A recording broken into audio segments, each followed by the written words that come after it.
Okay, imagine this for a second. You could actually own, say, a small piece of a huge skyscraper, maybe in Dubai, or, I don't know, a fraction of a famous painting. Right. And you could do it all with just like a few clicks from anywhere. No middlemen, no crazy paperwork. Sounds like sci-fi, almost. Doesn't it? But that future, it's pretty much here. And today we're diving deep into the tech making it happen. Real-world asset tokenization. Mm-hmm. RWA tokenization. Exactly. And this isn't just some, small adjustment. We're talking about rethinking ownership, really, from the ground up. Okay. And our guide for this deep dive is a document. It's called SQARES, Real-World Asset Tokenization and the Trillion-Dollar Opportunity. Right. So our mission today basically is to cut through the jargon, and really understand why this whole shift, especially through what SQARES is doing with its SQRS token, is something you really need to be watching. Absolutely need to be watching. The potential scale here is just, it's mind-boggling. Boston Consulting Group, they're talking about a $16 trillion market. 16 trillion? Yeah. By 2030, that's... Oh, wow. In SQARES, the company we're looking at, they're one of the key players actually building the infrastructure for this. Building the foundation. Exactly. So, okay, let's get down to it. In plain English, what is RWA tokenization? Okay, think of it like this. You take something real, something tangible. Could be a gold bar, could be, like you said, a building, maybe even a share in a wind farm, something off-chain. Okay. And you create a kind of digital certificate of ownership for it on a blockchain. That certificate, that's the token. Ah, okay. The digital twin. Precisely. And what's really powerful here is it allows for direct ownership, even tiny fractions. So assets that were completely out of reach before. Suddenly, almost anyone could potentially own a piece. Right, democratization of assets. Yeah, and plus, these tokens, they can be bought and sold way more easily, way faster than, trying to sell a building or a gold bar. You get near instant liquidity. Okay, that makes sense. But blockchain's been around a bit. Why is this taking off now? What's the catalyst? Well, it feels like a few really significant things are coming together. First, the tech itself, especially Ethereum and these other blockchains that are EVM compatible, basically. They can run similar kinds of smart contracts. They've gotten really mature, reliable. Okay, the tech is ready. Yeah. Second, investor interest is shifting. There's a real move towards assets that have underlying value, things that generate yield, not just purely speculative coins. Value investing comes to crypto. Kind of, yeah. And this is huge. You've got the big institutions, BlackRock, JP Morgan, Goldman Sachs. They're publicly talking about RWA tokenization. They see the potential. The big money is noticing. They absolutely are. And finally, the rules, the regulations. They're starting to get clearer in important places like the US, Europe, the UAE. That gives people confidence. Makes perfect sense. Tech, demand, institutional interest, clearer rules. Yeah. So the document we're looking at, it mentions SQARES is tackling a specific challenge here. What's that bottleneck? Right. So the big hurdle is building the right kind of infrastructure.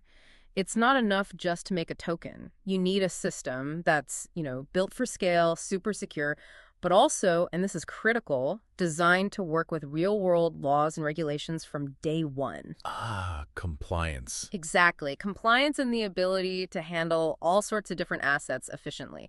That's the gap SQARES is aiming to fill. They want to be that trusted, scalable foundation. And they're positioning SQARES as this sort of next-gen protocol specifically for RWAs. Yeah. How's that different from, say, just using Ethereum? Well, think of Ethereum as a powerful general-purpose highway system. It can handle lots of different traffic. SQARES is more like building a specialized high-speed rail network just for RWAs and trading them peer-to-peer. Okay, focused. Very focused. It's built from the ground up, thinking about real-world ownership. So it's optimized for things like automated compliance checks, making different systems talk to each other, interoperability, and handling the legal stuff automatically. Legal stuff automatically. Oh. Well, that ties into its architecture. It's modular, so it can adapt to different assets, different countries' rules. And at its core is something called the RWX Blockchain. RWX Blockchain. Okay. The document calls it a proprietary fourth-generation EVM chain. And it mentions function-integrated smart contracts. Sounds complex. Break that down. Yeah, it's a bit technical, but the key idea is these function-integrated smart contracts. They're not just for simple transactions like sending money. They're active. They have logic built right in. Active logic. Meaning they can actually enforce legal rights tied to the asset. They can automatically manage price feeds, control who sees what data, distribute revenues, all on the blockchain, transparently. Whoa. So the token itself becomes kind of Intelligent, self-managing. That's a great way to put it. The document uses this phrase I really like. Each asset on Squares becomes a living, programmable economic unit. A living, programmable economic unit. I like that too. Yeah. It's tradable instantly. Its digital form can be used on other compatible networks. And this is key. It can operate with far fewer traditional intermediaries. Think about the cost savings, the efficiency gains. That's potentially huge. Okay, so we have SQARES, the protocol, and RWX, the blockchain. Now, SQRS, the utility token, where does that fit in? Why is it important? SQRS is basically the lifeblood of the RWX blockchain. It's the native currency you need to do things on the network. Think of it like Ether on Ethereum or SOL on Solana. It's the fuel. Okay, the fuel. What does it fuel specifically? It does a few key jobs. First, staking. Token holders can lock up SQRS to help secure the network, validate transactions, and they can earn rewards for doing that. Securing the network. Got it. Second, it's used to pay for all the activity. Transaction fees, running those sophisticated smart contracts we talked about across all the different parts of Squares. You need SQRS for that. Yep. And third, it's used for incentives, encouraging growth, getting more people and assets onto the platform, rewarding participation that helps the whole ecosystem. Right. So if Squares takes off, if more and more real-world stuff gets tokenized on their platform, what happens to SQRS? Sounds like its demand would go up. That's the core connection. They are intrinsically linked. As more assets, real estate, infrastructure, art, whatever, come onto Squares and get traded, almost every single action. No, it's SQRS. Exactly. Paying fees, executing contracts, it all drives demand for SQRS.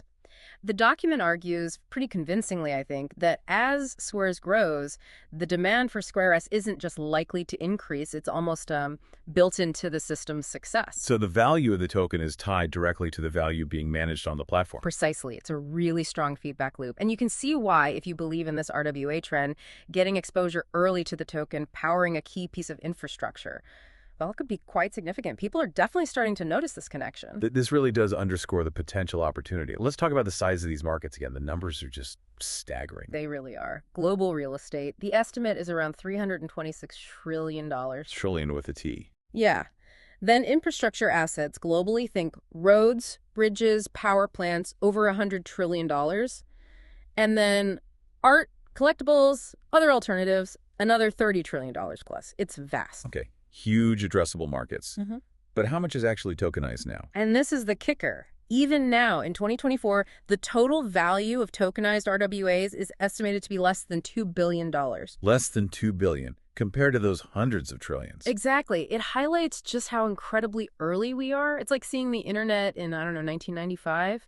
The potential for growth from here feels almost exponential. If you're paying attention now, you're really ahead of the curve. It really does feel like standing at the bottom of a very, very tall mountain. And SQARES, the document emphasizes, is built to handle all this variety, real estate, art, infrastructure, while meeting institutional standards. That's the plan. They've engineered it to be versatile enough for many different asset types across industries and countries, but critically, also robust enough in terms of security, scalability, and compliance to satisfy the big institutional players. Because they need that trust, that reliability. Absolutely. This isn't just about enabling niche markets. It's about building the foundational layer for what could be a fundamentally new, more efficient global financial system. And who's behind this?